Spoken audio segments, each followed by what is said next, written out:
रूस और अमेरिका के बीच यूक्रेन युद्ध खत्म करने को लेकर बातचीत शुरू हो गई है। 18 फरवरी को सऊदी अरब में दोनों देशों के प्रतिनिधियों की आमने सामने पहली मुलाकात हुई। रॉयटर्स ने सूत्रों के हवाले से कहा कि अब यूक्रेन में फ्रीज की गई 300 अरब डॉलर की संप्रभु संपत्तियों को रूस छोड़ सकता है। वो इस रकम के एक हिस्से का इस्तेमाल यूक्रेन के पुनर्निर्माण में करने की शर्त रख सकता है। हालांकि रूस ये भी चाहता है कि इसमें से एक बड़ा हिस्सा उन इलाकों पर खर्च हो जो वर्तमान में उसके नियंत्रण में है। आपको बता दें कि युद्ध शुरू होने के बाद यूरोप में रूसी बैंकों ट्रांजैक्शन बंद कर दिया गया था और अरबों डॉलर की संपत्ति को फ्रीज कर दिया गया था, जिसमें से 300 अरब डॉलर की संपत्ति को लेकर रूस ने सहमति जताई है। 18 फरवरी को अमेरिका और रूस के अधिकारियों ने सऊदी अरब में बातचीत की थी। वहीं राष्ट्रपति ट्रंप और पुतिन के बीच मुलाकात की भी संभावना है। अमेरिका और रूस के बीच बातचीत के बाद यही बात हो रही है कि रूस अपनी फ्रीज की गई संपत्ति का इस्तेमाल यूक्रेन में पुनर्निर्माण के लिए कर सकता है। अगर वो इसके लिए सहमत होता है तो शांति समझौता आसान हो जाएगा। यूक्रेन का पूर्वी हिस्सा इस युद्ध में बुरी तरह तबाह हुआ है। यहाँ रूस और यूक्रेन दोनों तरफ के ही हजारों सैनिक मारे गए हैं। इसके अलावा लाखों यूक्रेनियों ने भागकर दूसरे देशों की शरण ले ली है। युद्ध विराम के लिए रूस की शर्त है कि जिन इलाकों में रूस ने दावा कर दिया है वहां से कीव अपनी फौज हटा ले। इसके अलावा वो नाटो में शामिल होने का प्रयास बिल्कुल बंद कर दे। वहीं यूक्रेन चाहता है कि रूस अपनी फौज यूक्रेनी इलाकों से हटाए और यूरोपीय देश उसे सुरक्षा की गारंटी दें।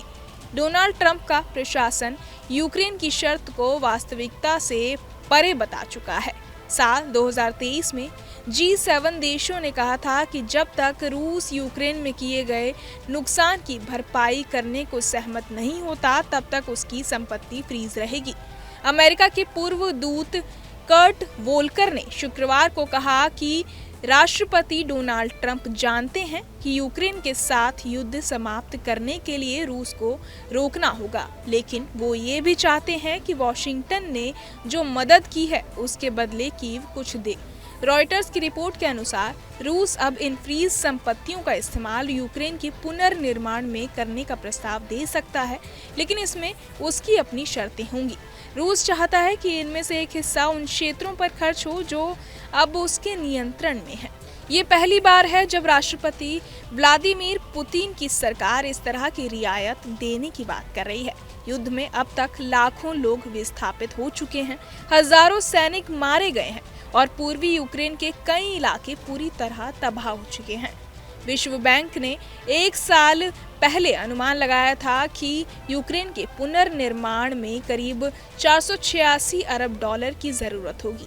अब बात करें कि सेटलमेंट के लिए रूस ने क्या डिमांड रखी है, तो पहली मांग है यूक्रेनी सेना उन क्षेत्रों से हटे जिन्हें रूस अपना मानता है। दूसरी मांग, यूक्रेन नाटो में शामिल होने की अपनी योजना को त्याग दे। तीसरी मांग, पश्चिमी प्रतिबंधों में ढील दी जाए। यूक्रेन की मांगे इसके ठीक उलट हैं। वो चाहता है कि रूस उसकी संप्रभुता का सम्मान करे और कब्जे वाले क्षेत्रों को वापस करे। साथ ही वो सुरक्षा गारंटी भी चाहता है।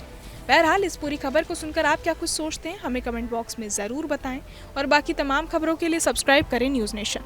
न्यूज नेशन अब व्हाट्सएप पर खबरों की ताजा अपडेट के लिए न्यूज नेशन के इस QR कोड को स्कैन करें।